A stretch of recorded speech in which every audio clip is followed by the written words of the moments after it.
أشهد أن لا إله إلا الله وحده لا شريك له وأشهد أن محمدا عبده ورسوله أما بعد فأعوذ بالله من الشيطان الرجيم بسم الله الرحمن الرحيم الحمد لله رب العالمين الرحمن الرحيم مالك يوم الدين إياك نعبد وإياك نستعين اهدنا الصراط المستقيم صراط الذين أنعمت عليهم غير المغضوب عليهم ولا الضالين يا أيها الذين آمنوا كتب عليكم الصيام كما كتب على الذين من قبلكم لعلكم تتقون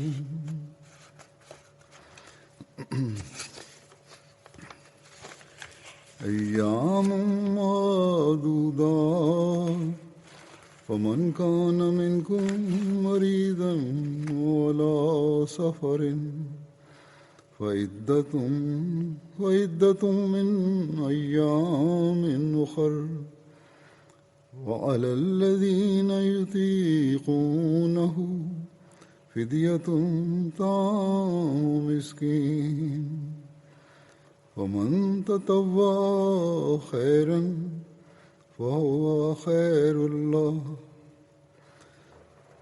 وأن تصوموا خير لكم وأن تصوموا خير لكم إن كنتم تعلمون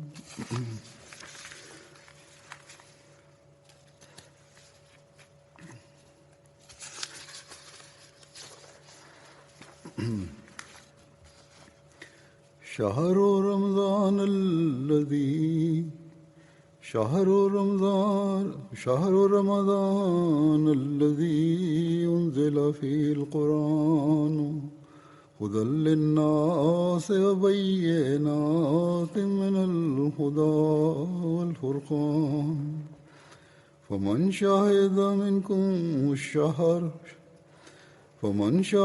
منكم الشهر فليصم ومن كان مريضا على سفر فعدة من أيام أخر يريد الله بكم اليسر ولا يريد بكم العسر ولتكملوا العدة ولتكبروا الله على ما هداكم ولعلكم تشكرون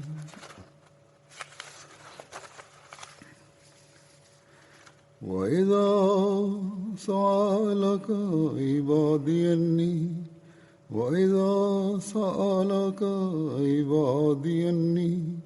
فإني قريب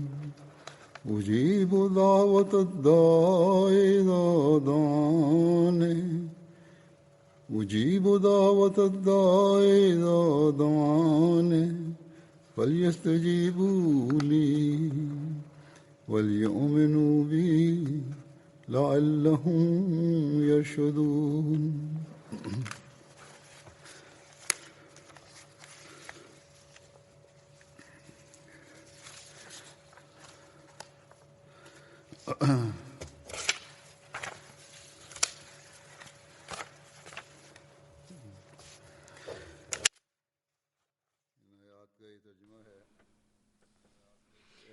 এই আয়াতগুলোর অনুবাদ হলো, হে যারা ঈমান এনেছো,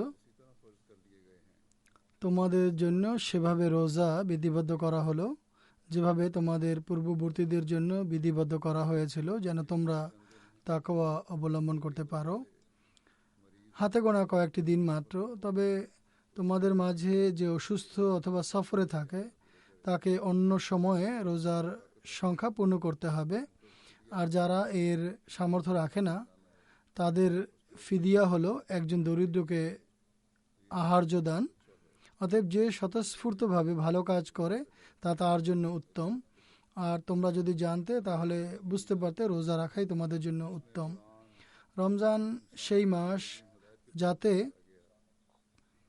কোরআন মানব জাতির জন্য এক মহান হেদায়েত রূপে অবতীর্ণ করা হয়েছে এবং এমন স্পষ্ট নিদর্শন হিসেবে যাতে হেদায়েতের বিশদ বিবরণ আর সত্য মিথ্যার মাঝে পার্থক্যকারী বিষয়াবলী রয়েছে। অতএব তোমাদের মাঝে যে এই মাস পায় সে যেন এতে রোজা রাখে, কিন্তু যে অসুস্থ অথবা সফরে থাকে তাকে অন্যান্য দিনে রোজার এর সংখ্যা পূর্ণ করতে হবে। আল্লাহ তোমাদের জন্য স্বাচ্ছন্দ্য চান এবং তোমাদের জন্য কাঠিন্য চান না। আর তিনি চান তোমরা যেন রোজার নির্ধারিত সংখ্যা পূর্ণ করো। আর তিনি যে তোমাদের হেদায়েত দান করেছেন সেজন্য তোমরা আল্লাহর শ্রেষ্ঠত্ব ঘোষণা করো আর যেন তোমরা কৃতজ্ঞতা প্রকাশ করো।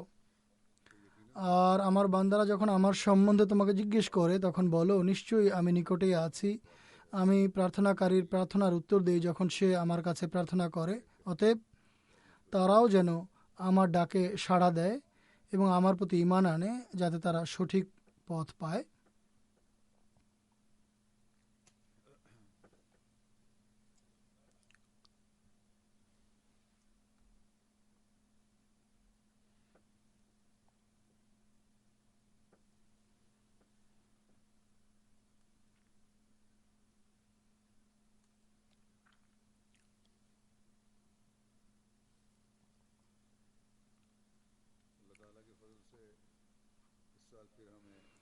আল্লাহ তালার কৃপায় এবছর পুনরায় আমাদের রমজান মাস অতিবাহিত করার সৌভাগ্য হচ্ছে। আমাদের সদা স্মরণ রাখা উচিত কেবল রমজান মাস লাভ করা এবং এই মাসটা কাটানোই যথেষ্ট নয়, অথবা কেবল প্রভাতে সেহরি খেয়ে রোজা রাখা আর সাঁঝের বেলায় ইফতারি করে রোজা খোলাই রোজার উদ্দেশ্য পূর্ণ করে না। বরং এই রোজার পাশাপাশি আর এই রোজাসমূহের কল্যাণে আল্লাহ তাআলা আমাদেরকে নিজেদের মাঝে পবিত্র পরিবর্তন সৃষ্টির আদেশ দিয়েছেন। রোজার বরাতে আল্লাহ তাআলা আমাদের প্রতি কতক বিধিনিষেধ আরোপ করেছেন আর এগুলো মেনে চলার কল্যাণে তিনি আমাদেরকে স্বীয় নৈকট্য প্রদানের এবং দোয়া গৃহীত হবার সুসংবাদ দিয়েছেন। সেগুলোর কয়েকটি আয়াত আমি তেলাওয়াত করেছি। আমি যে আয়াতগুলো পাঠ করেছি তাতে আল্লাহ তাআলা আমাদেরকে রোজা আবশ্যক হওয়ার প্রতি মনোযোগ আকর্ষণ করেছেন। অনুরূপভাবে এটিও বলেছেন যদি অসুস্থতা অথবা অন্য কোনো বৈধ কারণ থাকে তাহলে রোজা রাখতে না পারার ক্ষেত্রে পরবর্তীতে তা পূর্ণ করতে হবে, অথবা যদি কেউ একেবারেই রাখতে না পারে, অসুস্থতা দীর্ঘ হয়ে থাকে, তবে এর জন্য ফিদিয়া দিতে হবে। কিন্তু এটিও স্মরণ রাখতে হবে যদি পরবর্তীতে রোজা রাখার সামর্থ্য লাভ হয় এবং সে রোজা রাখে তবুও কারো আর্থিক সচ্ছলতা থাকলে ফিদিয়া প্রদান করা উত্তম। এরপর পবিত্র কোরআনের গুরুত্ব এবং এর অবতরণ সম্পর্কে উল্লেখ করে আমাদেরকে অবগত করেছেন যে কোরআন পাঠ করা, এর উপর আমল করা আমাদের জন্য হেদায়েত ও ঈমানে দৃঢ়তা লাভের মাধ্যম। আর আল্লাহ তাআলার সাথে সম্পর্ক স্থাপন করার বা সম্পর্ক নিবিড় করার এবং তার প্রেরিত শিক্ষা অনুধাবনেরও মাধ্যম এটি। এরপর পুনরায় আমাদেরকে এই সুসংবাদ দিয়েছেন যে হে নবী, আমার বান্দাদেরকে বলে দাও আমি তাদের নিকটে আছি, আমি তাদের দোয়া শ্রবণ করি, দোয়া গ্রহণ করি। এবং রমজান মাসে মহানবী সাল্লাল্লাহু আলাইহি ওয়াসাল্লাম বলেছেন, আল্লাহ তাআলা নিম্ন আকাশে নেমে আসেন, অর্থাৎ তার বান্দাদের দোয়া অনেক বেশি গ্রহণ ও কবুল করেন। কিন্তু আল্লাহ তাআলা বলেন, যদি তোমরা চাও যে আমি তোমাদের দোয়া শ্রবণ করি বা কবুল করি, তবে তোমাদেরও আমার কথা মানতে হবে। আমি যেসব শিক্ষা প্রদান করেছি এর উপর আমল করতে হবে। কেবলমাত্র রমজান মাসের জন্যই নয়, বরং স্থায়ীভাবে জীবনের অংশ বানাতে হবে এসব পুণ্যকে এবং নিজেদের ইমানকে সুদৃঢ় করতে হবে। অতএব দোয়া গৃহীত হওয়ার জন্য কতিপয় শর্ত আছে। অতএব আমরা যদি এসব শর্ত অনুযায়ী নিজেদের দোয়ায় সৌন্দর্য সৃষ্টি করব, তাহলে আল্লাহ তাআলাকে নিজেদের নিকটে এবং দোয়া শ্রবণকারী হিসেবে পাব।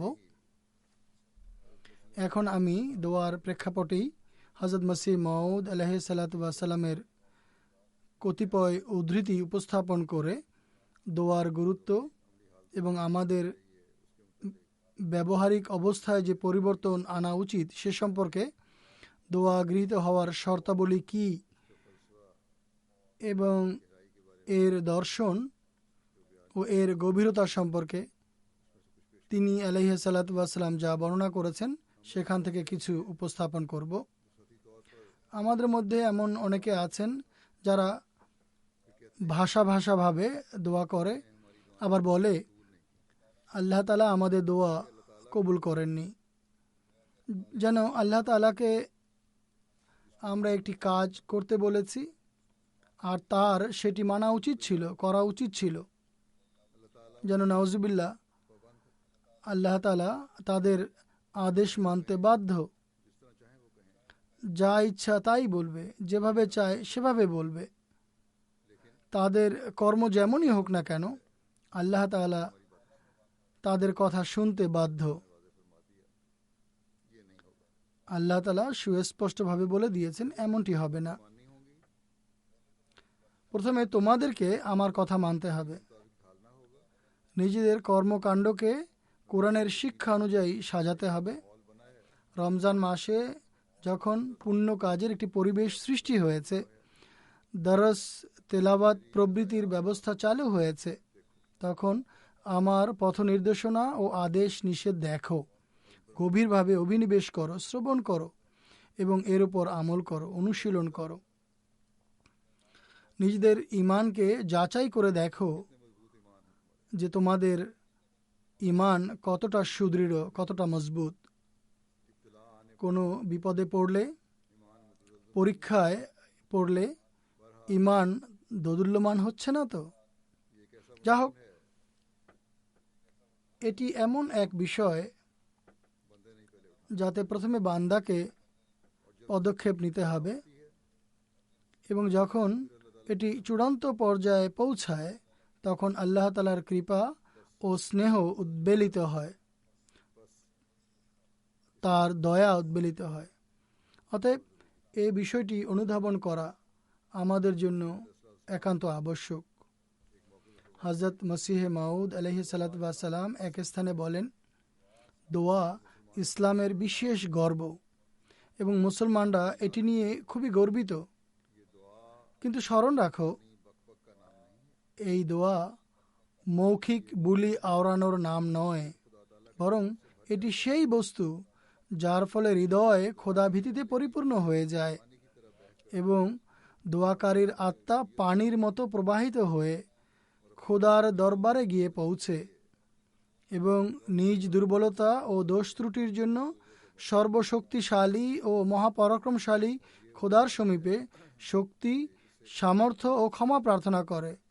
এটি সেই অবস্থা যাকে অন্য ভাষায় মৃত্যু বলা যেতে পারে। যখন এই অবস্থার সৃষ্টি হবে তখন নিশ্চিত হতে পারো যে এমন ব্যক্তির জন্য দোয়া গৃহীত হবার দ্বার উন্মুক্ত করে দেয়া হয়। পাপ থেকে বাঁচার এবং স্থায়ীভাবে পুণ্যের উপর প্রতিষ্ঠিত থাকার জন্য বিশেষ শক্তি, কৃপা এবং অবিচলতা প্রদান করা হয় এবং এটি সবচেয়ে মহান মাধ্যম। কাজেই এটি হচ্ছে দোয়ার রীতি এবং আল্লাহর নৈকট্য লাভের উপায়। দোয়া গ্রহণ করানোর মাধ্যম এবং পাপ মুক্ত হওয়ার রীতি বা পদ্ধতি। আজকাল বা বর্তমানে একটি প্রশ্ন প্রায়শ করা হয় যে আমরা কিভাবে বুঝব আমাদের পাপ ক্ষমা করে দেয়া হয়েছে এবং আল্লাহ তাআলা আমাদের প্রতি সন্তুষ্ট। এ সম্পর্কে হযরত মসিহ মাউদ আলাইহিসসালাতু ওয়াস সালাম একটি নীতিগত কথা এখানে বলে দিয়েছেন। যদি আল্লাহ তাআলার সাথে সত্যিকার সম্পর্ক সৃষ্টি হয়ে যায়, যা একটি স্থায়ী সম্পর্ক যেটি লাভের জন্য মানুষ প্রকৃত অর্থে চেষ্টা প্রচেষ্টা করে, তাহলে আল্লাহ তাআলা তার প্রতি এমন কৃপা করেন যা তাকে মন্দ থেকে আত্মরক্ষার স্থায়ী শক্তি দান করে। শুধু মন্দ থেকে আত্মরক্ষাই করে না, বরং সৎকর্ম করার ও চিরস্থায়ী পুণ্য কাজ করার শক্তি সামর্থ্য দান করা হয়। যদি এটি না হয় তাহলে মানুষ একথা বলতে পারে না যে আমি আল্লাহ তাআলার নৈকট্য লাভ করেছি। কাজেই মানুষ প্রকৃত বান্দা তখনই হবে বা তখনই হতে পারে যখন এভাবে চিন্তা করবে এবং সেই অনুযায়ী আমল করবে। এটি লাভের জন্য আমাদের এই রমজান মাসে অনেক বেশি চেষ্টা করা উচিত। যেমনটি আমি বলেছি, দোয়ার প্রেক্ষিতে হযরত মসিহ মাউদ আলাইহিসসালাতু ওয়াস সালামের কতিপয় উদ্ধৃতি আপনাদের সামনে উপস্থাপন করব। দোয়া গৃহীত হওয়ার বিষয়ে হযরত মসিহ মাউদ আলাইহিসসালাতু ওয়াস সালাম এক স্থানে বলেন, দোয়া গৃহীত হওয়ার বিষয়টি প্রকৃতপক্ষে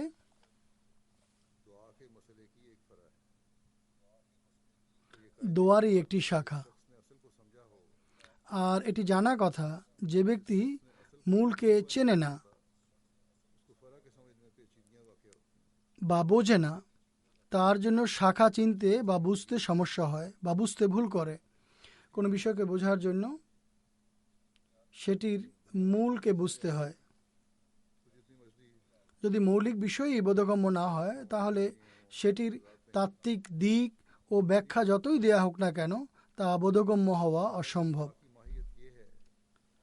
তিনি আলাইহিস সালাম বলেন, দোয়ার রহস্য হলো এক, পুণ্যবান বান্দা এবং তার প্রভুর মাঝে আকর্ষণের সম্পর্ক থাকে অথবা আকৃষ্ট করার সম্পর্ক থাকে।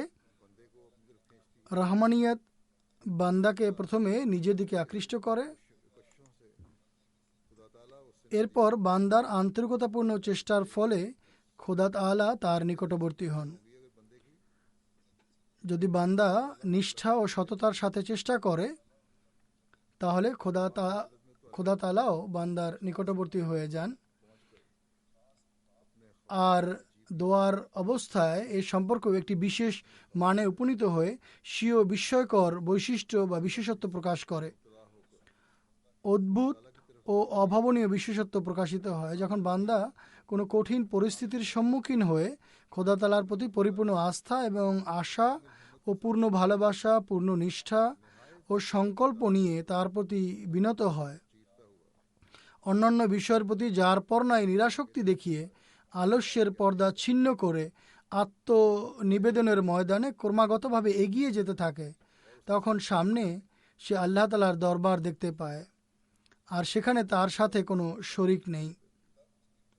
তখন তার আত্মা খোদা তাআলার দরবারে সেজদাবনত হয়। তখন সে কেবল আল্লাহকেই দেখতে পায়। জাগতিক সকল বস্তু তার দৃষ্টি থেকে অদৃশ্য হয়ে যায়। পৃথিবীর কোনো গুরুত্ব থাকে না তার কাছে। কোনো বস্তু কোনো প্রকার গুরুত্ব রাখে না, কেবল আল্লাহ তাআলাই তার সামনে দৃশ্যমান থাকেন। যখন এমন অবস্থার সৃষ্টি হয় এবং খোদাকে দর্শন করে, তখন তার সামনেই তার আত্মা অবনত হয়। আকর্ষণ শক্তি যা তার মাঝে নিহিত রাখা হয়েছে, তখন সেটি খোদা তাআলার পুরস্কার রাজিকে নিজের প্রতি আকৃষ্ট করে। বান্দার মাঝেও খোদাকে আকর্ষণ করার যে শক্তি রাখা হয়েছে, তা আল্লাহ তাআলার দান বা পুরস্কারকে নিজ দিকে আকর্ষণ করতে আরম্ভ করে দেয়। তখন আল্লাহ জাল্লা শানহু তার কাজকে সম্পূর্ণ করার জন্য সেদিকে মনোযোগ দেন এবং তার দোয়ার প্রভাব বাহ্যিক উপকরণের উপর সৃষ্টি করেন, সেই মৌলিক উপকরণ যা সেই কাজ সম্পন্ন করার জন্য আবশ্যক। যেসব উপকরণ প্রয়োজন হয় সেগুলোর উপর খোদা তাআলা নিজ প্রভাব বিস্তার করেন। এগুলোর মাধ্যমে এমন সব উপকরণ সৃষ্টি হয় যেগুলো উদ্দিষ্ট বিষয় অর্জনের জন্য আবশ্যক হয়ে থাকে। যেমন বৃষ্টির জন্য দোয়া করা হলে দোয়া গৃহীত হবার পর প্রাকৃতিক সেসব উপকরণ যা বৃষ্টির জন্য আবশ্যক তা এই দোয়ার প্রভাবে সৃষ্টি করা হয়। আর যদি দুর্ভিক্ষের জন্য দোয়া করা হয় তাহলে সর্বশক্তিমান আল্লাহ এর বিপরীত উপকরণ সৃষ্টি করে দেন। এরপর বলেন, নবী রসুলের মাধ্যমে যেসব হাজার হাজার অলৌকিক নিদর্শন প্রকাশিত হয়েছে বা পুণ্যাত্মা আউলিয়ারা আজ পর্যন্ত যেসব অলৌকিক ক্রিয়া প্রদর্শন করে এসেছেন তার মূল বা উৎস এই দোয়াই। আর অধিকাংশ ক্ষেত্রে দোয়ার প্রভাবেই মহাপরাক্রমশালী আল্লাহর বিভিন্ন ধরনের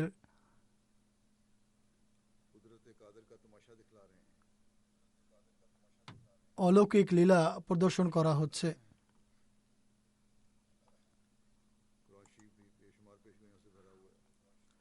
পবিত্র কোরআনও অগণিত ভবিষ্যৎবাণীতে পরিপূর্ণ। এছাড়াও আমরা দেখি হযরত মসিহ মউদ আলাইহিসসালাম যুগেও অনেক ভবিষ্যৎবাণী পূর্ণ হয়েছে, অনেক বিষয় পূর্ণ হয়েছে। অনেক পুণ্যবান লোকেরা ভালো ভালো স্বপ্ন দেখেন, তা পূর্ণ হয়। আর এভাবে দোয়ার প্রভাব প্রকাশিত হয়। মোট কথা, এসব বিষয় তখনই বাস্তবায়িত হয় যখন একনিষ্ঠ হয়ে বান্দা আল্লাহ তাআলার সমীপে অবনত হয়। এরপর হযরত মসিহ মউদ আলাইহিসসালাম বলেন, এ বিষয়ে আরও ব্যাখ্যা করে বলেন যে আল্লাহ তাআলা বলেন, ওয়াল্লাযিনা জাহাদু ফিনা লানাহদিয়ান্নাহুম সুবুলানা, অর্থাৎ আমাদের পথে যারা চেষ্টা সাধনা করবে আমরা তাদেরকে আমাদের পথ প্রদর্শন করব। চেষ্টা সাধনার সূচনা করা বান্দার উপর ন্যস্ত করা হয়েছে, তোমাদেরকে চেষ্টা সাধনা করতে হবে, এটি হলো প্রতিশ্রুতি। আর পক্ষান্তরে এই যে দোয়া রয়েছে যে ইহদিনাস সিরাতাল মুস্তাকিম, আল্লাহ তাআলা একদিকে প্রতিশ্রুতি দিয়েছেন যে চেষ্টা সাধনা করো তাহলে আমি তোমাদেরকে আমার পথ প্রদর্শন করব। অপরদিকে এই দোয়াও শিখিয়েছেন যে ইহদিনাস সিরাতাল মুস্তাকিম, অর্থাৎ আমাদেরকে সিরাতে মুস্তাকিম তথা সোজা সরল পথে পরিচালিত করো। অতএব মানুষের উচিত এই বিষয়টিকে দৃষ্টিপটে রেখে নামাজে আকুতি মিনতি ও আহাজারি করে দোয়া করা এবং এই প্রত্যাশা রাখা যে সেও যেন সেসব লোকের ন্যায় হয়ে যায় যারা উন্নতি ও অন্তর্দৃষ্টি লাভ করেছে, এই দুনিয়া থেকে অন্তর্দৃষ্টি শূন্য হয়ে এবং অন্ধ অবস্থায় যেন উত্থিত হতে না হয়। যেমন আল্লাহ তাআলা বলেছেন, মান কানা ফি হাদিহি আমা ফাহুয়া ফিল আখিরাতে আমা, অর্থাৎ যে এই পৃথিবীতে অন্ধ সে পরকালেও অন্ধই থাকবে, অর্থাৎ আধ্যাত্মিকভাবে অন্ধ হবে। যে ইহজগতে বৈষয়িকতায় আকণ্ঠ নিমজ্জিত, যে আল্লাহ তাআলাকে চিনতে পারেনি, যে দোয়ার রহস্য বুঝেনি, যে দোয়ার প্রভাবকে উপলব্ধি করেনি এবং পার্থিবতাতেই মত্ত ছিল, এমন ব্যক্তি পরকালেও আল্লাহ তাআলার নৈকট্য পেতে পারে না।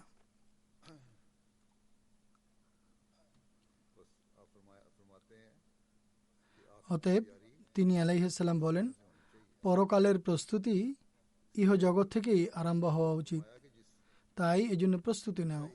তিনি বলেন, উদ্দেশ্য হলো পরকালে দেখতে হলে ইহ জগৎ থেকেই আমাদেরকে চোখ নিয়ে যেতে হবে। পরজগতে যদি দেখতে হয়, আল্লাহ তাআলার নৈকট্য লাভকারী জগৎকে যদি দেখতে হয়, তাহলে আমাদেরকে এই জগৎ থেকেই দেখার জন্য চোখ নিয়ে যেতে হবে। পরজগৎকে উপলব্ধি করার জন্য ইন্দ্রিয় সমূহের প্রস্তুতি ইহকালেই সম্পন্ন করতে হবে। অতএব আল্লাহ তাআলা প্রতিশ্রুতি দিয়ে তা পূর্ণ করবেন না, তা কল্পনা করা যায় কি? তিনি বলেন, অন্ধ বলতে তাদেরকে বোঝানো হয়েছে যারা আধ্যাত্মিক তত্ত্বজ্ঞান ও আধ্যাত্মিক স্বাদ পাওয়া হতে বঞ্চিত। এক ব্যক্তি মুসলমানের বাড়িতে জন্ম হয়েছে বলে অন্ধ অনুকরণ করছে, নিছক অন্ধের ন্যায় অনুসরণ করে কোনো আমল নাই, অর্থাৎ সে নামে মাত্র মুসলমান আখ্যায়িত হয়। আমি মুসলমানের ঘরে জন্ম নিয়েছি তাই মুসলমান। অপরদিকে একইভাবে কোনো খ্রিস্টান পরিবারে জন্ম নিয়েই খ্রিস্টান হয়ে যায়। এমন লোকেরা যে খোদা, রসুল এবং পবিত্র কোরআনের কোনো সম্মান করে না, এর কারণ এটি, ধর্মের প্রতি তার ভালোবাসাও প্রশ্নের ঊর্ধ্বে নয়। যে অন্ধ অনুকরণ করছে, ধর্মের প্রতি তার ভালোবাসাও আপত্তিযোগ্য। খোদা ও রসুলের অবমাননাকারীদের মাঝে তার ওঠা বসা, এর একমাত্র কারণ হলো এমন ব্যক্তির আধ্যাত্মিক চোখ নেই, তার মাঝে ধর্মের প্রতি ভালোবাসা নেই। নতুবা এক ব্যক্তি যার মাঝে প্রেমাস্পদের জন্য ভালোবাসা আছে, সে প্রেমাস্পদের সন্তুষ্টি পরিপন্থী কোনো কিছু করা পছন্দ করবে কি? যদি ভালোবাসা থাকে তবে প্রেমিক তার প্রেমাস্পদের বিরুদ্ধে কোনো কিছুই পছন্দ করে না। মোট কথা, আল্লাহ তাআলা শিখিয়েছেন যে তুমি যদি নেওয়ার জন্য প্রস্তুত থাকো তবে আমি তো হেদায়েত দেওয়ার জন্য প্রস্তুত আছি। কাজেই দোয়া করা উচিত, কারণ দোয়া করাটাই সে হেদায়েত বা সঠিক পথ গ্রহণের প্রস্তুতি।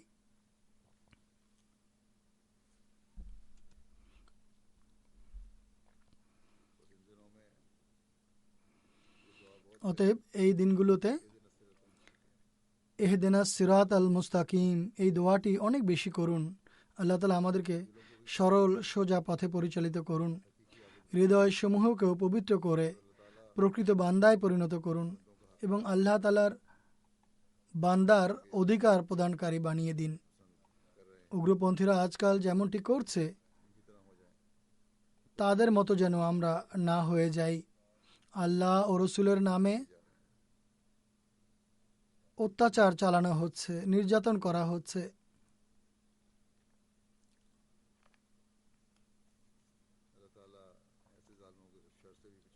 আল্লাহ তাআলা এমন অত্যাচারীদের দুষ্কৃতি থেকে সবাইকে রক্ষা করুন। কিছু মানুষ বলে বসে যে আমরা তো এতটাই পাপী হয়ে গেছি যে খোদা তাআলা এখন আর আমাদের ক্ষমা করবেন না। এই প্রশ্ন কেউ কেউ করে বসে যে মানুষ কতটা পাপী হলে ক্ষমা পেতে পারে, এছাড়া আমাদেরকে আর ক্ষমা করা হবে না। এই ধারণায় তারা আরও বেশি পাপে লিপ্ত হতে থাকে। আসলে শয়তান তাদের মনে এক প্রকার কুমন্ত্রণা সৃষ্টি করতে থাকে। খোদা বিমুখ করার জন্য শয়তান নিজের কারসাজি চালিয়ে যেতে থাকে, আর এমন মানুষ তখন শয়তানের হাতের ক্রীড়নকে পরিণত হয়। কিন্তু হযরত মসিহ মাউদ আলাইহিস সালাতু ওয়াস সালাম আমাদেরকে শয়তানের এই আক্রমণ ও খপ্পর থেকে মুক্তির পদ্ধতি শেখাতে গিয়ে বলেন, পাপী ব্যক্তি নিজের পাপাধিক্য ইত্যাদির কথা ভেবে কখনোই যেন দোয়া থেকে বিরত না হয়। কখনো এই কথা ভেবে থেমে যেও না যে পাপ অনেক বেশি হয়ে গেছে। তিনি বলেন, দোয়া হলো প্রতিষেধক। দোয়ার ফলে অবশেষে সে দেখতে পাবে যে পাপ তার কাছে কতটা খারাপ লাগতে আরম্ভ হয়েছে। দোয়াই তো পাপ থেকে মুক্তির চিকিৎসা। অবিচলতার সাথে দোয়া করলে পাপের প্রতি ঘৃণা সৃষ্টি হতে দেখবে, শয়তান দৌড়ে পালাবে।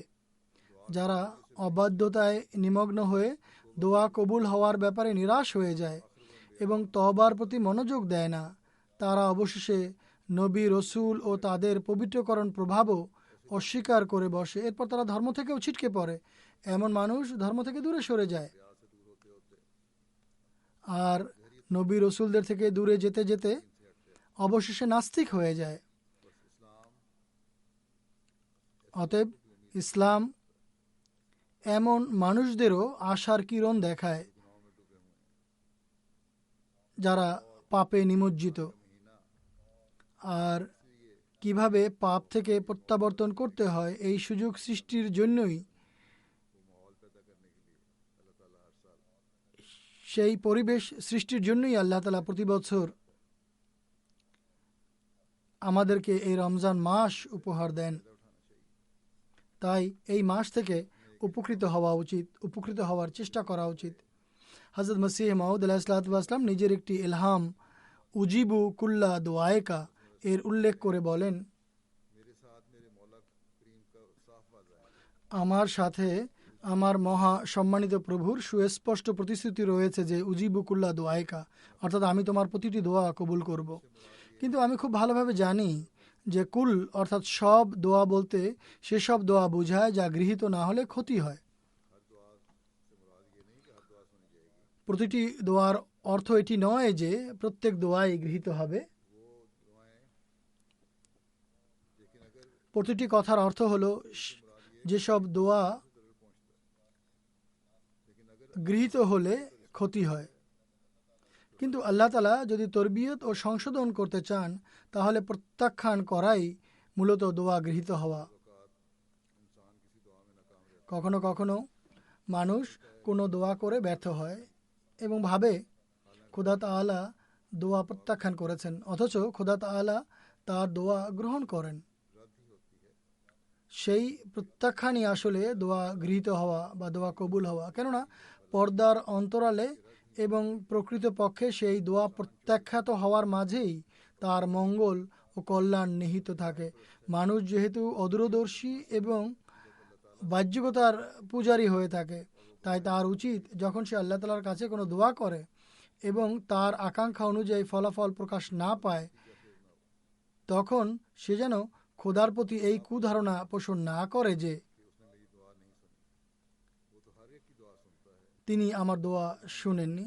তিনি সবার দোয়া শুনেন। তিনি বলেছেন উদউনি আস্তাজিব লাকুম।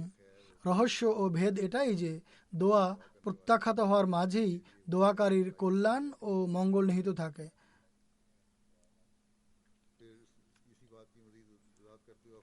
অতঃপর এই বিষয়টি আরও ব্যাখ্যা করতে গিয়ে তিনি আলাইহিস সালাতু ওয়াস সালাম বলেন, দোয়ার মূলনীতি হলো দোয়া গ্রহণের ক্ষেত্রে আল্লাহ তাআলা আমাদের ধারণা এবং কামনা বাসনার অধীনস্থ নন। দেখো, সন্তান মায়ের কাছে কতই না প্রিয় হয়ে থাকে। তিনি চান তাদের যেন কোনো প্রকার কষ্ট না হয়।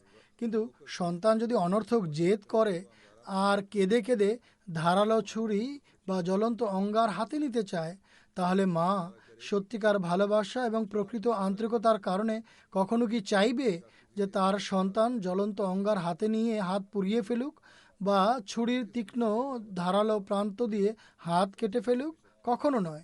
একই নীতির আলোকে দোয়া গৃহীত হওয়ার নীতিটিও বোঝা সম্ভব।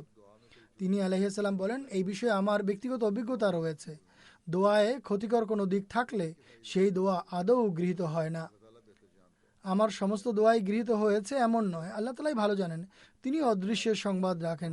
যখনই কোনো দোয়ায় কোনো ক্ষতিকর দিক অন্তর্নিহিত থাকে তখন আমার সেই দোয়া গৃহীত হয় না। তিনি আলাইহিস সালাম বলেন, একথা স্পষ্টতই বোঝা যায় যে আমাদের জ্ঞান সর্বক্ষেত্রে সুনিশ্চিত এবং সঠিক হয় না। অনেক কাজ আমরা খুবই আনন্দের সাথে কল্যাণময় মনে করে করি আর ধরে নেই এর ফলাফল কল্যাণময় বা আশিসময় হবে, কিন্তু পরিণামে তা এক দুঃখ এবং সমস্যা হিসেবে আমাদের জীবনের অংশ হয়ে যায়। এর বহু উদাহরণ আমরা বর্তমানেও দেখে থাকি। প্রতিদিনের ডাকে মানুষের চিঠিপত্র আসে আর সেখানে তারা উল্লেখ করে যে তারা দোয়া করছে আর জোরপূর্বক কোনো কাজ করার চেষ্টা করছে, কিন্তু পরিণাম ভালো প্রকাশ পায় না। তখন আল্লাহ তাআলার বিরুদ্ধে অভিযোগ করে যে আমরা অনেক দোয়া করেছিলাম আর অনেক সদকা খয়রাত করে এই কাজ শুরু করেছিলাম, তথাপি ফল ভালো হয়নি। অথবা তারা বলে যে আমাদের সেই দোয়া গৃহীত হয়নি।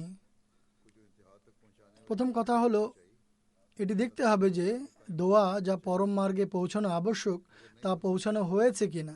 খোদার সাথে যে সম্পর্ক স্থাপিত হবার কথা তা হয়েছে কিনা। যদি এমনটি না হয় তাহলে কেবল বুলি আওড়ানো, যেমনটি কিনা হযরত মসিহ মউদ আলাইহিস সালাম বলেছেন।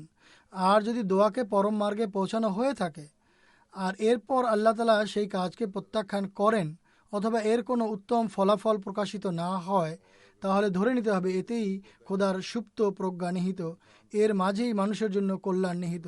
যদি মানুষ নিজের ভুলের কারণে জোরাজুরি করে, সেক্ষেত্রে আল্লাহ তাআলার বিরুদ্ধে অভিযোগ করার পরিবর্তে ইস্তেগফার করা উচিত যে আমি ভুল করেছি আর যে বিষয়টি আমার স্বার্থের অনুকূল ছিল না তা লাভের জন্য আমি জোরাজুরি করেছি।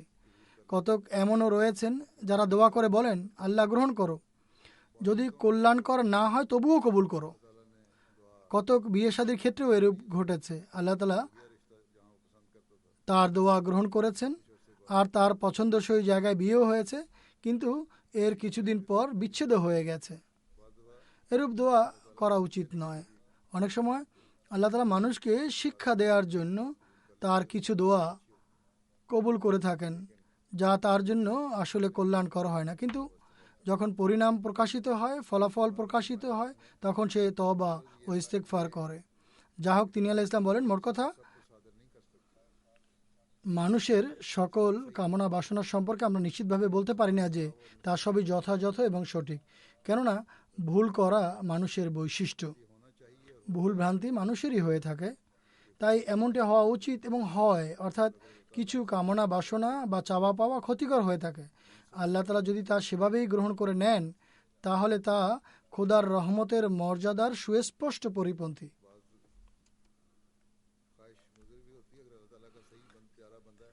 কোনো কোনো কামনা বাসনা ক্ষতিকর হয়ে থাকে। কেউ যদি খোদার প্রিয় বান্দা হয়, সেক্ষেত্রে আল্লাহ তাআলা তার সেই দোয়া গ্রহণ করেন না, কেননা এই বিষয়টি তার রহমতের যে মর্যাদা রয়েছে তার স্পষ্ট পরিপন্থী।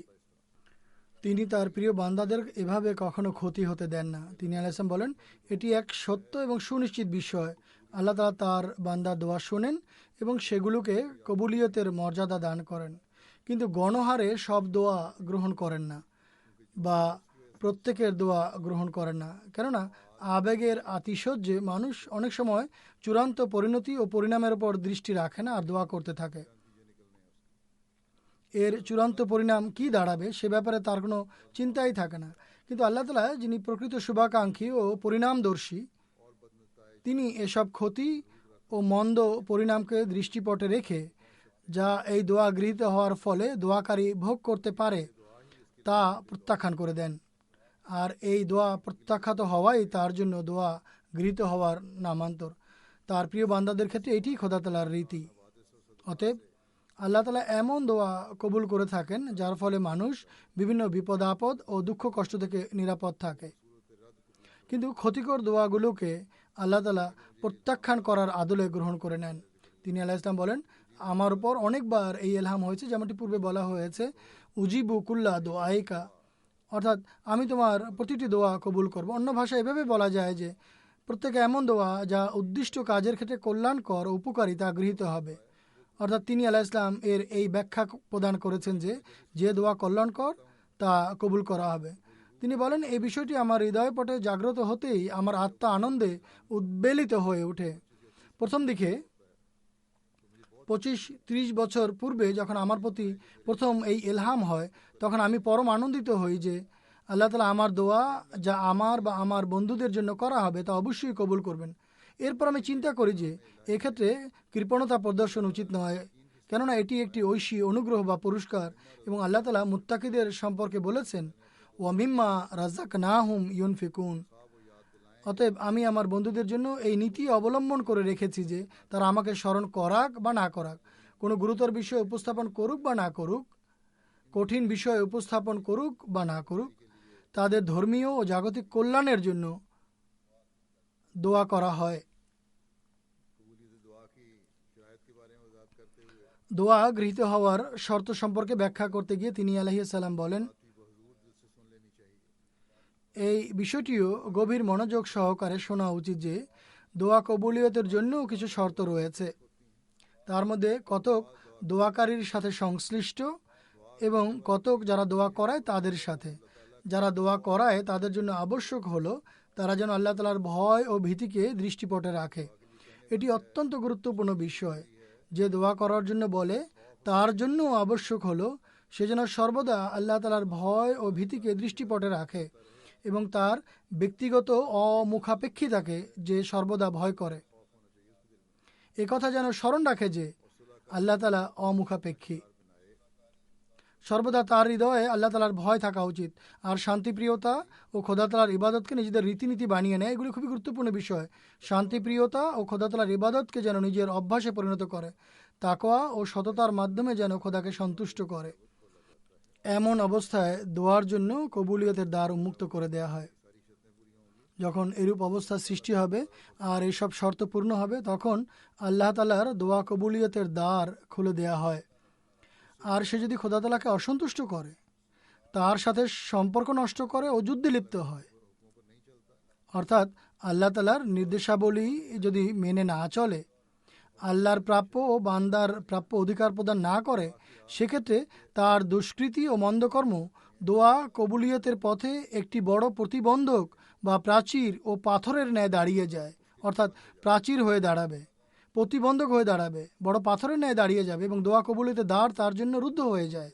তার জন্য দোয়া গৃহীত হওয়ার দরজা বন্ধ হয়ে যায়।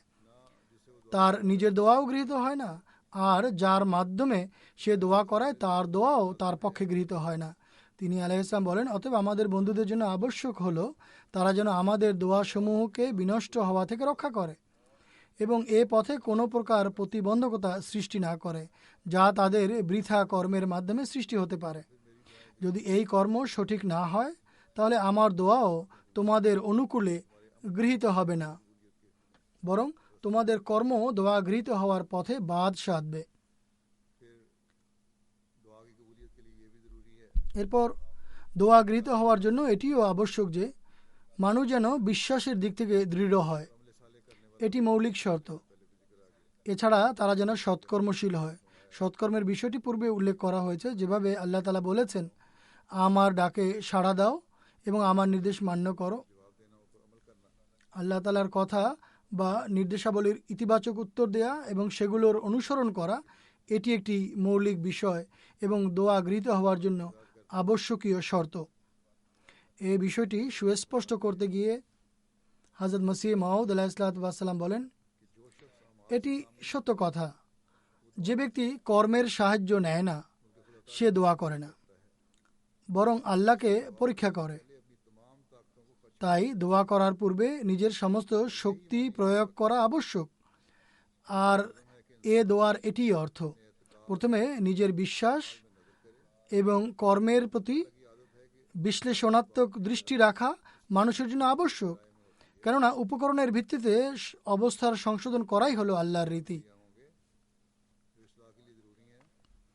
যখন সংশোধনের জন্য আবশ্যক উপকরণ সহজলভ্য হবে আর নিজের অবস্থা শুধরানোর চেষ্টা করবে, তখন সংশোধন হবে। তিনি বলেন যে তিনি এমন কোনো না কোনো উপকরণ সৃষ্টি করবেন যা সংশোধনের কারণ হয়ে যায়। যদি আন্তরিকতার সাথে দোয়া করা হয়, তাহলে আল্লাহ তাআলাও এমন উপকরণ সৃষ্টি করে দেন যা মানুষের সংশোধনের কারণ হয়ে যায়। যারা বলে দোয়া করলে আর উপকরণের প্রয়োজন কি, তাদের এই বিষয়টি নিয়ে চিন্তা করা উচিত। এসব নির্বোধের চিন্তা করা উচিত যে দোয়া তো নিজেই একটি গুপ্ত উপকরণ। দোয়া করাকেও খোদা তাআলা একটি কারণ বলেছেন যা অন্য উপকরণ সৃষ্টি করে এবং কোনো কাজ সমাধার কারণ হয়। এবং তিনি আলাইহিস সালাম বলেন, আর ইয়া কানাবুদু কে যে ইয়া কানাস্তাইনের পূর্বে রাখা হয়েছে, এই দোয়াসূচক বাক্যটি এই বিষয়টিকে বিশেষভাবে ব্যাখ্যা করছে। অর্থাৎ আমরা তোমারই ইবাদত করি আর এরপর তোমার কাছেই সাহায্য প্রার্থনা করি যেন আমাদের কার্য সমাধা হয়ে যায়। মোট কথা, আল্লাহর এমন রীতি আমরা প্রত্যক্ষ করছি যে তিনি উপকরণ সৃষ্টি করেন, মানুষের জন্য উপকরণ সৃষ্টি করে দেন। দেখো, তৃষ্ণা মেটাতে পানি, ক্ষুধা নিবারণের জন্য খাদ্য সরবরাহ করেন, কিন্তু তা কোনো উপকরণের মাধ্যমে সরবরাহ করে থাকেন। এমনটি নয় যে এমনিতেই তৃষ্ণা মিটে যাবে অথবা হঠাৎ জাদুর মতো আকাশ থেকে পানি এসে যাবে বা খাবার এসে যাবে। আগে কোনো উপকরণ বা মাধ্যম সৃষ্টি হয় যার মাধ্যমে খাদ্য ও পানীয় লাভ হয়।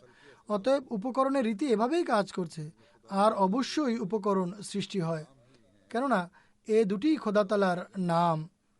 অর্থাৎ কান আল্লাহু আজিজান হাকিমা। আজিজ শব্দের অর্থ হলো সকল কর্ম সম্পাদন করে দেয়া, আর হাকিমের অর্থ হলো প্রতিটি কাজ কোনো প্রজ্ঞার অধীনে স্থান, কাল, পাত্রভেদে এবং ভারসাম্য পূর্ণ করে দেয়া। দেখো, উদ্ভিদ এবং জড়বস্তুতে তিনি বিভিন্ন ধরনের বৈশিষ্ট্য রেখেছেন। জামাল গোটাকেই দেখো, তা দু এক তোলা খেলেই দাস্ত হয়, পেট খারাপ হয়। অনুভাবে সিকমোনিয়াতে একই বৈশিষ্ট্য রয়েছে। কোনো উপকরণ ছাড়াই পাতলা পায়খানা হবে বা পানি ছাড়াই তৃষ্ণা মিটে যাবে, এমনটি করার শক্তি আল্লাহ তাআলা রাখেন। কিন্তু প্রকৃতির বিস্ময়াদি সম্পর্কে অবহিত করাও যেহেতু আবশ্যক ছিল, আল্লাহ তাআলা যেসব জিনিস সৃষ্টি করেছেন সেগুলো হলো প্রকৃতির নানাবিধ বিস্ময় এগুলো সম্পর্কে অবগত করানো আবশ্যক ছিল, কেননা প্রাকৃতিক বিষয়াবলী সম্পর্কে জ্ঞানের পরিধি যত বিস্তৃত হয় ততই মানুষ খোদার গুণাবলী সম্পর্কে অবগত হয়ে তার নৈকট্য লাভের যোগ্যতা অর্জন করে।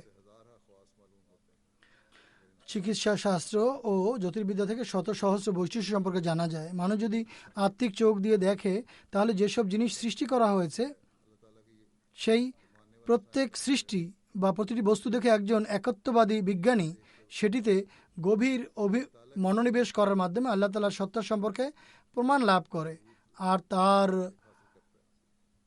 ঈমান বৃদ্ধি পায়।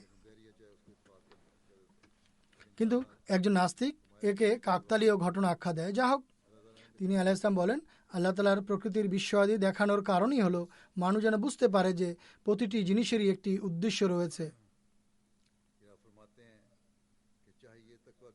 পুনরায় তিনি আলাইহিস সালাম বলেন, তাদের তাকওয়ার পথ অবলম্বন করা উচিত, কেননা তাকওয়াই এমন একটি বিষয় যাকে শরীয়তের মূল আখ্যা দেয়া যায় বা মূল বলা যায়। শরীয়তকে যদি সংক্ষেপে বর্ণনা করতে হয় তাহলে শরীয়তের মগজ বা প্রাণ তাকওয়াকেই বলা যেতে পারে। তাকওয়ার অনেক স্তর ও ধাপ রয়েছে, কিন্তু প্রকৃত সত্যান্বেষী হয়ে যদি প্রাথমিক স্তরগুলো অবিচলতা এবং নিশ্চয়ের সাথে অতিক্রম করে তাহলেই সে উক্ত সততা ও সত্য সন্ধানের কারণে মহান পদমর্যাদা লাভ করে। আল্লাহ তাআলা বলেন, ইন্নামা ইয়া তাকাব্বালুল্লাহু মিনাল মুত্তাকিন, এক কথায় খোদা মুত্তাকিদের দোয়া গ্রহণ করেন। ইন্নামা ইয়া তাকাব্বালুল্লাহু মিনাল মুত্তাকিন, যেন এটি তার প্রতিশ্রুতি আর প্রতিশ্রুতির কোনো ব্যত্যয় ঘটে না। যেমনটি তিনি বলেন, ইন্নাল্লাহা লা ইউখলিফুল মিয়াদ, আল্লাহ তাআলা প্রতিশ্রুতি ভঙ্গ করেন না। ইন্নাল্লাহা লা ইউখলিফুল মিয়াদ, অতএব যে অবস্থায় দোয়া গৃহীত হওয়ার জন্য তাকওয়ার শর্ত একটি অবিচ্ছেদ্য এবং মৌলিক শর্ত, এমন শর্ত যাকে পৃথক করা যায় না, ছেড়ে দেয়া যায় না বা রদ করা যায় না, তখন এক ব্যক্তি যদি উদাসীন ও ভ্রুক্ষেপহীন হয়ে দোয়া গৃহীত হওয়ার প্রত্যাশী হয় তাহলে কি সে নির্বোধ ও আহাম্মক নয়?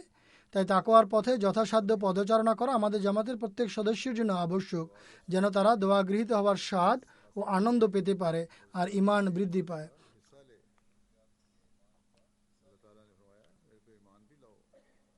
আল্লাহ তাআলা বলেন, আমার প্রতি ঈমান আনয়ন করো আর এভাবেই তোমাদের ঈমান বৃদ্ধি পাবে।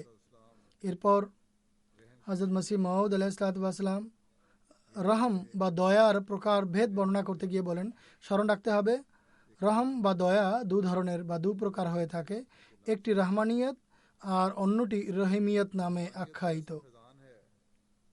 রহমানিয়ত এমন কল্যাণ ধারা যার সূচনা আমাদের সত্তা ও অস্তিত্ব সৃষ্টি হওয়ার পূর্বেই হয়েছে।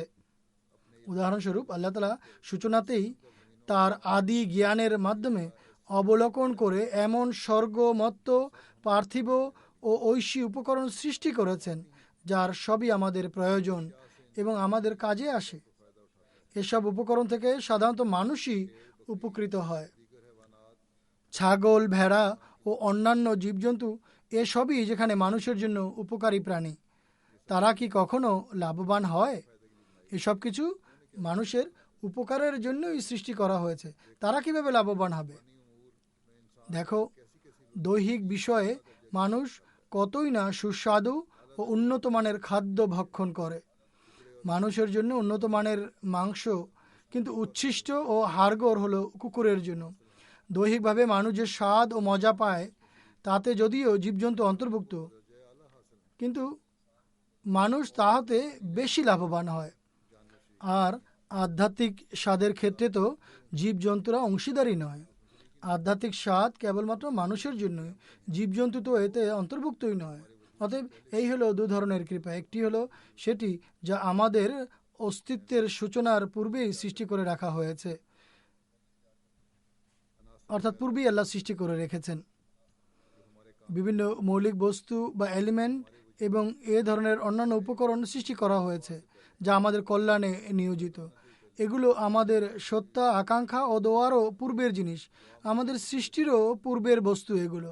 আমাদের আকাঙ্ক্ষা করার পূর্ব থেকেই বিদ্যমান এবং আমাদের দোয়া করার পূর্ব থেকেই বিরাজমান রয়েছে, যা রহমানিয়তের দাবির কল্যাণে সৃষ্টি হয়েছে। এসব জিনিস আল্লাহ তাআলার রহমানিয়ত বৈশিষ্ট্যের কল্যাণে সৃষ্টি হয়েছে। আরেকটি রহমত বা কৃপা হলো রহিমিয়ত, অর্থাৎ আমরা যখন দোয়া করি তখন আল্লাহ তাআলা দান করেন। গভীরভাবে চিন্তা করলে বোঝা যাবে প্রকৃতির বিধানের সাথে সর্বদাই দোয়ার একটি নিবিড় সম্পর্ক রয়েছে। বর্তমানে কতক লোক এটিকে বেদাত মনে করে। আল্লাহ তাআলার সাথে আমাদের দোয়ার যে সম্পর্ক রয়েছে সেটিও আমি বর্ণনা করতে চাই। অর্থাৎ একজন মানুষের সাথে দোয়ার যে সম্পর্ক রয়েছে তা বর্ণনা করে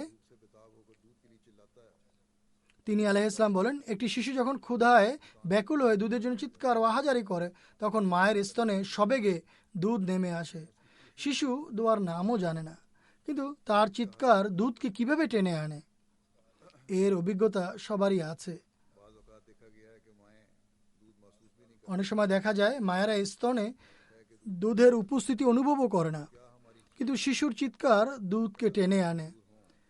খোদার দরবারে যখন আমাদের চিৎকার নিবেদিত হবে তখন কি তা কিছুই টেনে আনতে পারে না?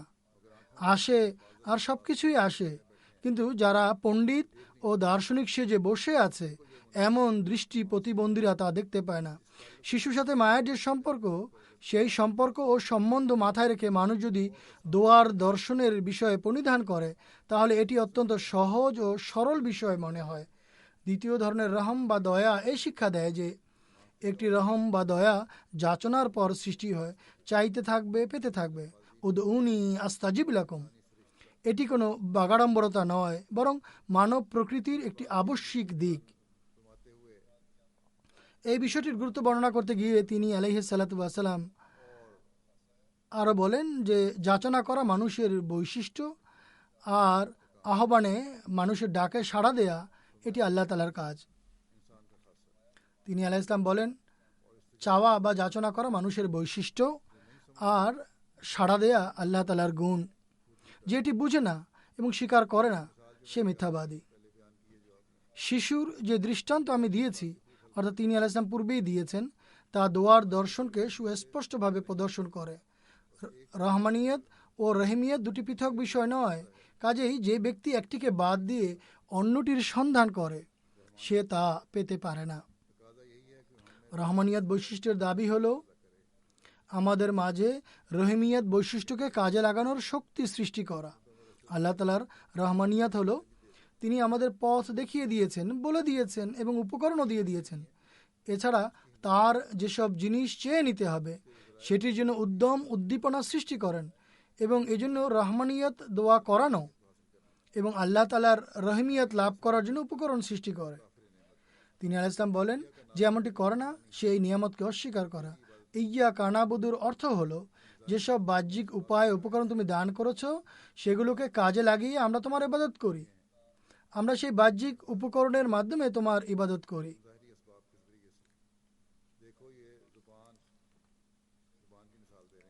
দেখো, জিহ্বার উদাহরণ দিয়ে তিনি আলাইহিস সালাম বলছেন যে দেখো, এই জিহ্বা যা রগ বা ধমনী এবং স্নায়ুর সমন্বয়ে গঠিত, এর শিরা, ধমনী, লালা বা স্নায়ু রয়েছে। এসব জিনিস জিহ্বারই অংশ, এগুলো দিয়েই জিহ্বা গঠিত। যদি এমনটি না হতো তাহলে আমরা কথা বলতে পারতাম না। জিহ্বা যদি শুকিয়ে যায় তাহলে মানুষ কথা বলতে পারে না। এতে যদি শিরা, ধমনী বা রগ না থাকতো যার কারণে এটি সর্বদা আর্দ্র থাকে, নতুবা মানুষ জিহ্বা নাড়তে পারতো না। তিনি আসাম বলেন, দোয়ার জন্য আল্লাহ তাআলা এমন জিহ্বা দিয়েছেন যা হৃদয়ের ধ্যান ধারণা প্রকাশ করতে পারে। চিন্তাধারা প্রকাশের জন্য জিহ্বা দান করেছেন। আমরা এটি দিয়ে কথা বলি। আমরা যদি দোয়ার জন্য জিহ্বাকে কখনো ব্যবহার না করি তাহলে এটি আমাদের দুর্ভাগ্য হবে। অনেক ব্যাধি এমন আছে তাতে যদি জিহ্বা আক্রান্ত হয় তাহলে নিমিষেই জিহ্বা অকেজো হয়ে যায়, এমনকি মানুষ বোবা পর্যন্ত হয়ে যায়।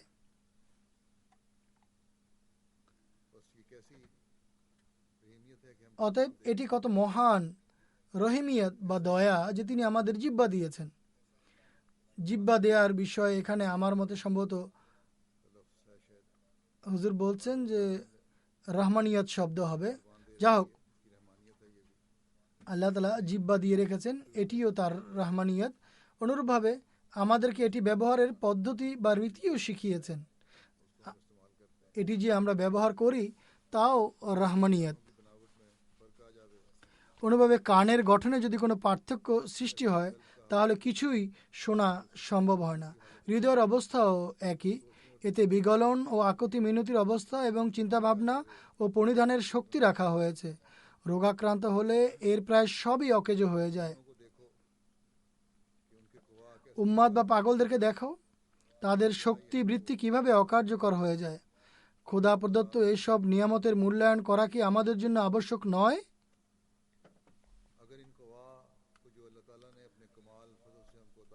আল্লাহ তালা পরম অনুগ্রহবশত আমাদেরকে যেসব শক্তি বৃত্তি দান করেছেন সেগুলোকে যদি অকেজো ছেড়ে দেই তাহলে নিঃসন্দেহে আমরা অকৃতজ্ঞ।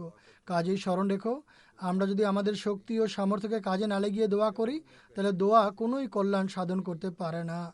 কেননা যেখানে আমরা প্রথম দানকেই কোনো কাজে লাগাইনি সেখানে অন্যটিকে কিভাবে নিজেদের জন্য কল্যাণকর ও উপকারী বানাতে পারবো। এসব উদাহরণ দিয়ে তিনি আলাইহিস সালাম স্পষ্ট করে দিয়েছেন যে আল্লাহ তালা প্রদত্ত নিয়ামত রাজির মূল্যায়ন করো এবং এগুলোর সর্বোত্তম ব্যবহার করো।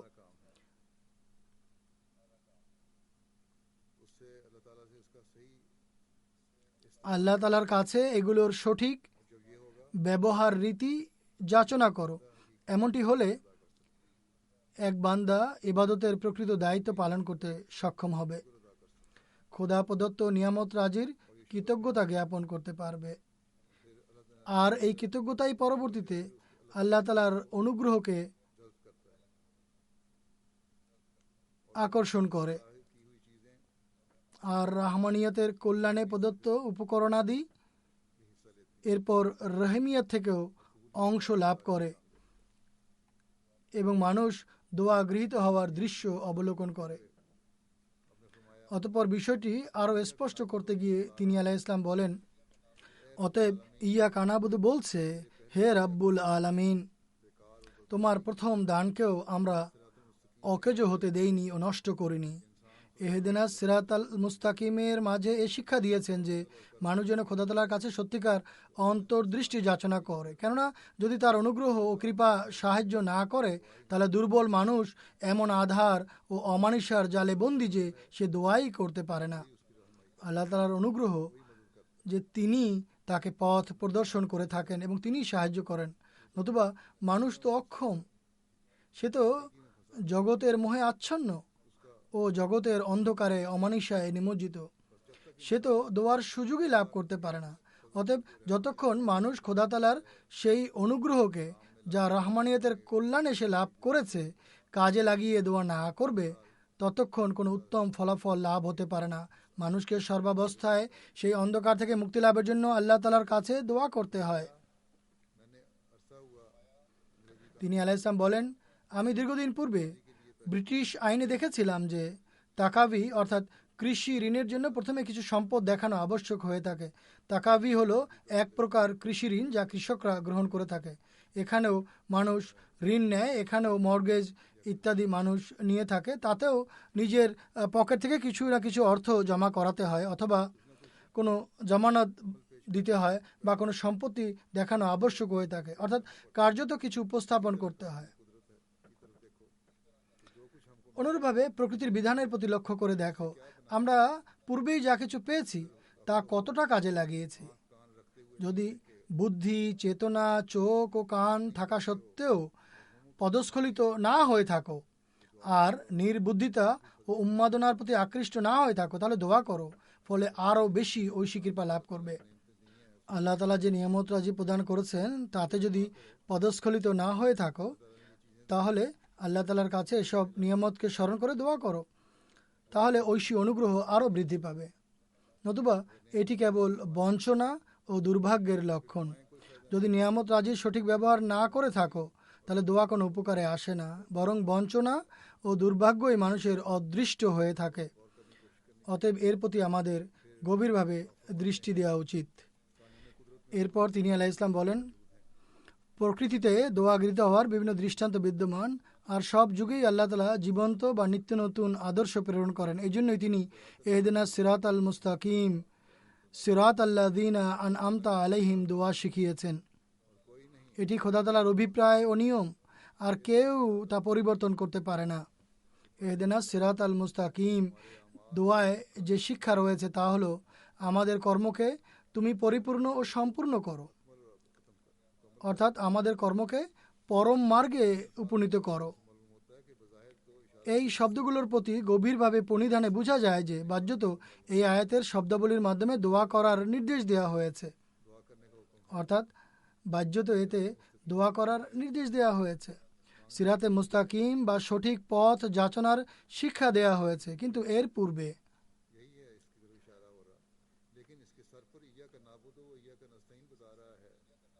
ইয়া কানাবুদু ওয়া ইয়া কানাস্তাইন বলছে যে এটি থেকে কল্যাণমণ্ডিত হও, অর্থাৎ সিরাতে মুস্তাকিম বা সঠিক পথের বিভিন্ন গন্তব্য অতিক্রমের জন্য যথাযথ শক্তি বৃত্তিকে ব্যবহার করে খোদার কাছে সাহায্য চাওয়া উচিত। অর্থাৎ ইয়া কানাবুদু ওয়া ইয়া কানাস্তাইন বলছে যে সিরাতে মুস্তাকিম বা সঠিক পথ যদি লাভ করতে হয় বা সঠিক পথে চলার জন্য আল্লাহ তাআলা তোমাকে যেই শক্তিবৃত্তি প্রদান করেছেন সেগুলোকে কাজে লাগিয়ে আল্লাহ তাআলার কাছে সাহায্য চাইতে হবে। অতএব বাহ্যিক উপকরণের সাহায্য নেওয়া আবশ্যক। যে এটিকে প্রত্যাখ্যান করে সে নিয়ামতের ব্যাপারে অকৃতজ্ঞ, সে নিয়ামতকে অস্বীকার করে। পূর্ণ করার জন্য আল্লাহ তাআলার কাছে সাহায্য চাইতে হবে। তিনি আলাইহিস সালাম বলেন, আল্লাহ তাআলা আমাদেরকে দোয়ার জন্য এমন জিহ্বা দান করেছেন যা হৃদয়ের ধ্যান ধারণা ও সংকল্পকে প্রকাশ করতে পারে। অতঃপর বলেন, একইভাবে আল্লাহ তাআলা হৃদয়ে আকতি মিনতি, চিন্তা ভাবনা এবং প্রণিধানের বৈশিষ্ট্য রেখেছেন। অতএব স্মরণ রেখো, আমরা যদি এসব শক্তির সামর্থ্যকে পরিত্যাগ করে দোয়া করি তাহলে সেই দোয়া আদৌ উপকারী ও কার্যকর হবে না। কেননা প্রথম দানকে যেখানে কাজে লাগানো হয়নি সেক্ষেত্রে দ্বিতীয়টি থেকে কিভাবে লাভবান হওয়া যেতে পারে। তাই এহদিনাস সিরাতাল মুস্তাকিমের পূর্বে ইয়া কানাবুদ বলছে যে পূর্বে প্রদত্ত তোমার দানসমূহ ও শক্তি সামর্থ্যকে আমরা অকেজো ছেড়ে দেইনি এবং নষ্ট করিনি। স্মরণ রেখো, রহমানিয়াতের বৈশিষ্ট্য হলো তা রহমিয়া থেকে উপকৃত হওয়ার যোগ্যতা দান করে। অতএব আল্লাহ তাআলা যে বলেছেন উদুনি আস্তাজিব লাকুম, এটি শুধু বুলি সর্বস্ব নয় বরং মানবীয় সম্মান এরই দাবি করে। যাচনা করা মানুষের বৈশিষ্ট্য, আর যে দোয়া গৃহীত হওয়ার জন্য আল্লাহ তাআলার সমীপে চেষ্টা করে না সে সীমা লঙ্ঘনকারী।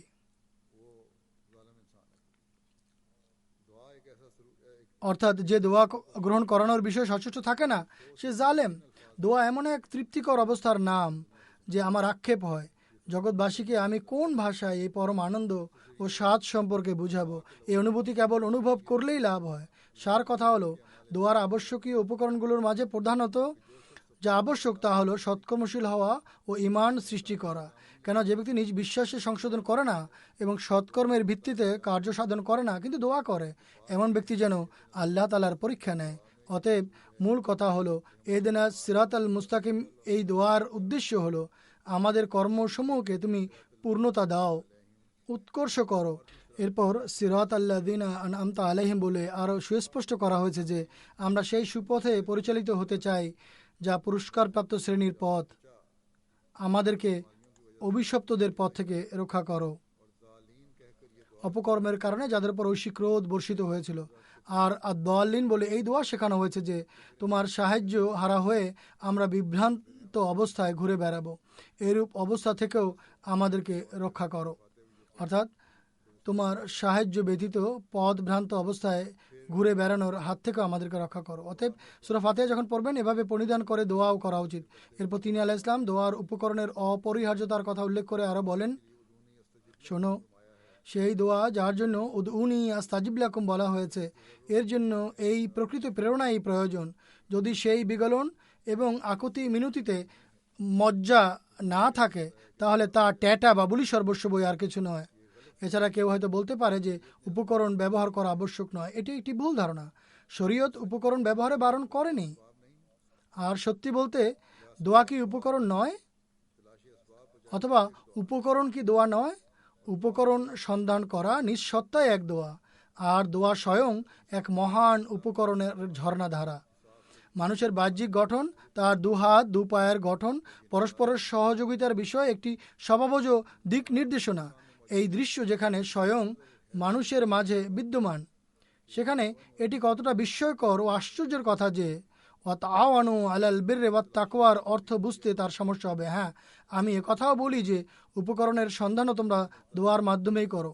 পারস্পরিক সাহায্যের ক্ষেত্রে আমি মনে করি না যে তোমাদের দেহের মাঝেই যখন আমি খোদা তাআলা কর্তৃক প্রতিষ্ঠিত এক ব্যবস্থাপনা এবং পরিপূর্ণ পথ নির্দেশনার ধারা প্রদর্শন করি তা তোমরা অস্বীকার করবে। আল্লাহ তাআলা উপকরণের বিষয়টি আরও সুস্পষ্ট ও প্রাঞ্জলভাবে বিশ্ববাসীর সামনে উন্মুক্ত করার জন্য নবীদের এক ধারা পৃথিবীতে প্রতিষ্ঠা করেছেন। আল্লাহ তাআলা এমনটি করতে সক্ষম ছিলেন আর ক্ষমতাবান যে তিনি চাইলে সেসব রসুলকে কোনো সাহায্যের মুখাপেক্ষী রাখতেন না, কিন্তু তারপরও তাদের উপর এমন একটি সময় আসে যে তারা মান আনসারি ইলাল্লাহ, অর্থাৎ আল্লাহর পথে কে আমার সাহায্যকারী হবে বলতে বাধ্য হয়ে যায়। তারা কি এক নিরন্ন ভিক্ষুকের ন্যায় সাহায্য যাচনা করে? না, মান আনসারি ইলাল্লাহ বলার মধ্যেও এক মহিমা থাকে। তারা জগৎবাসীকে উপকরণের ব্যবহার শেখাতে চান।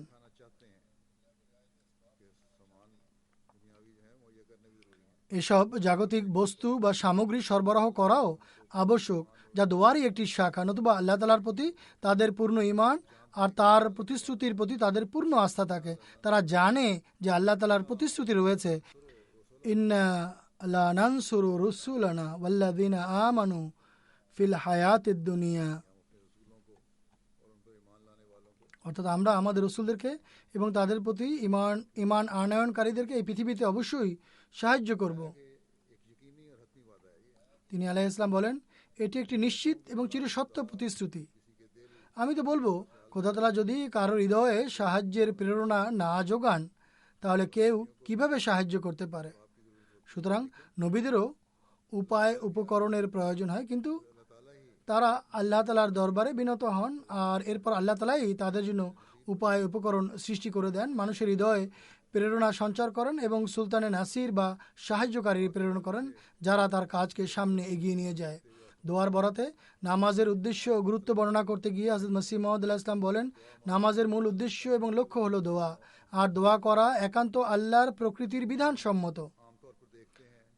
যেমন সচরাচর আমরা দেখে থাকি যে এক শিশু যখন ক্রন্দন করে এবং উৎকণ্ঠা ও ব্যাকুলতা প্রকাশ করে তখন মা কতটা ব্যাকুল হয়ে তাকে দুধ পান করায়। প্রভুত্ব এবং দাসত্বের মাঝে এমনই একটি নিবিড় আন্তঃসম্পর্ক রয়েছে যা সবার পক্ষে অনুধাবন করা সম্ভব নয়। মানুষ যখন খোদা তাআলার দরবারে সিধাবনত হয়ে পরম বিনয় ও আকুতি মিনতির সাথে তার সামনে নিজের পুরো চিত্র তুলে ধরে আর নিজের চাওয়া পাওয়া তার কাছেই উপস্থাপন করে, তখন প্রভুর বদান্যতা উদ্বেলিত হয় আর এমন ব্যক্তির প্রতি করুণা প্রদর্শন করা হয়। খোদার কৃপা ও বদান্যতার দুধও এক ক্রন্দন চায়, তাই তার কাছে এক অশ্রু বিসর্জনকারী চোখ উপস্থাপন করা উচিত। এরপর তিনি আলাইহিস সালাম বলেন, কারো কারো ধারণা হলো আল্লাহ তাআলার দরবারে আহাজারি ও ক্রন্দনে কিছুই লাভ হয় না। এমন ধারণা সম্পূর্ণভাবে ভ্রান্ত এবং মিথ্যা। এমন মানুষ আল্লাহ তাআলার পবিত্র সত্তা এবং গুণাবলী, শক্তি ও ক্ষমতায় বিশ্বাস রাখে না। যদি তাদের মাঝে সত্যিকারের বিশ্বাস থাকতো তাহলে তারা এমনটি বলার ধৃষ্টতা দেখাতো না। যখন কোনো ব্যক্তি খোদার দরবারে আসে আর সত্যিকার তওবা বা অনুশোচনা করে তখন আল্লাহ তাআলা তার উপর সবসময় কৃপাবারি বর্ষণ করেন। কেউ একান্ত সঠিক বলেছে, আশে কে শুদ্ধ কে ইয়ার বেহালেশ নজর না করদ, এ খাজা দর্দ নিস্ত ওগর না তবিব হস্ত, অর্থাৎ কেউ সত্যিকার অর্থে ভালোবাসবে আর প্রেমাস্পদ তাকাবেই না, হে সাহেব ব্যথাই নেই, নতুবা চিকিৎসক তো উপস্থিত রয়েছে। তিনি আলাইহিস সালাম বলেন, আল্লাহ তাআলা চান তোমরা পবিত্র হৃদয় নিয়ে তার দরবারে উপস্থিত হয়ে যাও, শর্ত কেবল এতটুকু যে নিজেকে তার যোগ্য করো। আর সেই সত্যিকার পরিবর্তন যা মানুষকে খোদা তাআলার দরবারে যাওয়ার যোগ্য করে তোলে তা নিজের মাঝে সৃষ্টি করে দেখাও। আমি তোমাদের সত্য সত্য বলছি, আল্লাহর সত্তায় বিস্ময়কর সব শক্তি রয়েছে আর তার মাঝে অনন্ত কৃপা এবং কল্যাণ রাজি রয়েছে, কিন্তু তা দেখা ও পাওয়ার জন্য ভালোবাসার চোখ সৃষ্টি করো।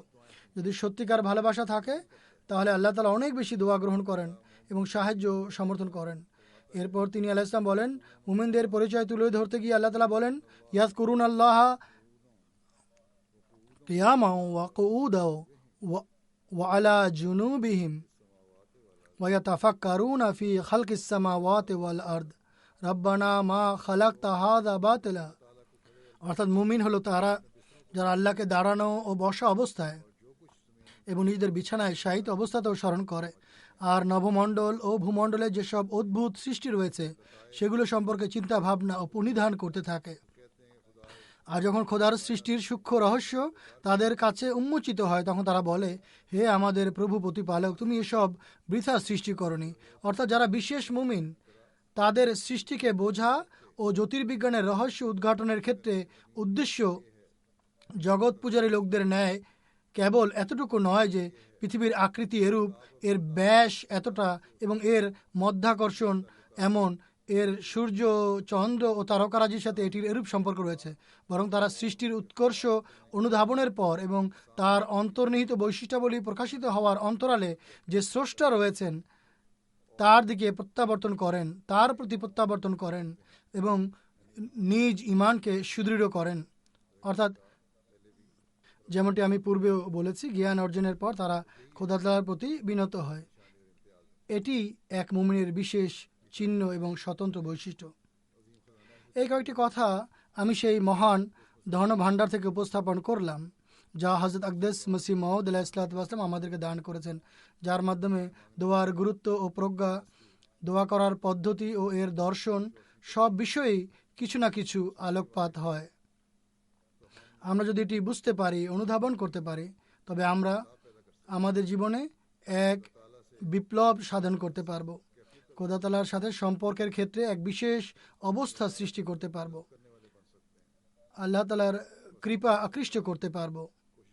অতএব আমাদেরকে এই রমজানে চেষ্টা করতে হবে যেন আমরা আল্লাহ তাআলার নৈকট্য লাভের জন্য তার আদেশানুযায়ী চলি এবং স্বীয় ঈমানকে দৃঢ়তর করতে থাকি, দোয়া করার প্রজ্ঞা ও দর্শনকে অনুধাবনকারী হতে পারে, স্বীয় কর্মের সংশোধনকারী হতে পারে এবং ওই সব লোকদের অন্তর্ভুক্ত হতে পারে যাদের দোয়া আল্লাহ তাআলার সমীপে গৃহীত হয়, কবুল হয়। এই রমজান যেন আল্লাহ তাআলার সাথে আমাদের সম্পর্ক এবং আমাদের আধ্যাত্মিক অবস্থায় এক বিপ্লব সৃষ্টিকারী হয়, বিপ্লব সাধনকারী হয়। নিজ ভাইদের জন্য দোয়া করুন।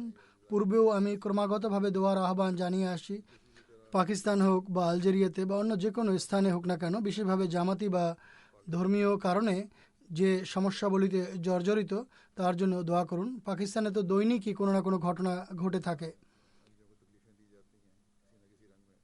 সেখানে কোনো না কোনোভাবে আহমদীদের কষ্ট দেয়া হয়,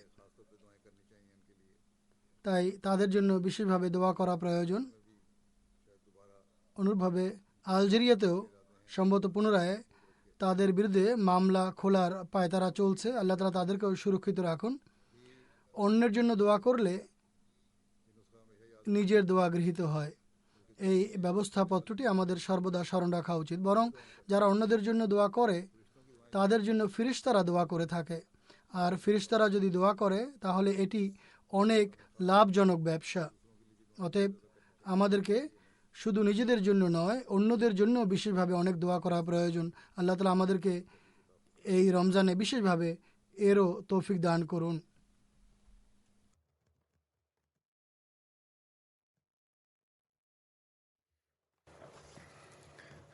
الحمد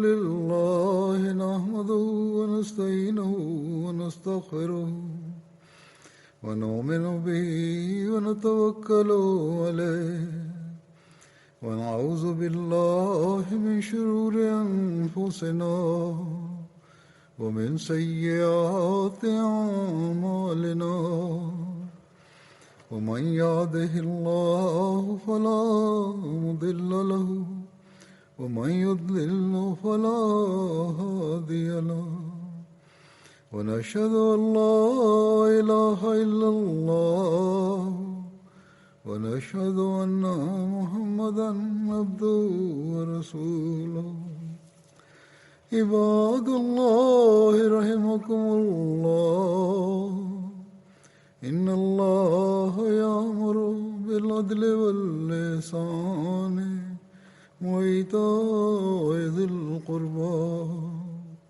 وينهى عن الفحشاء والمنكر والبغي يعظكم لعلكم تذكرون اذكروا الله يذكركم وادعوه يستجب لكم ولذكر الله أكبر.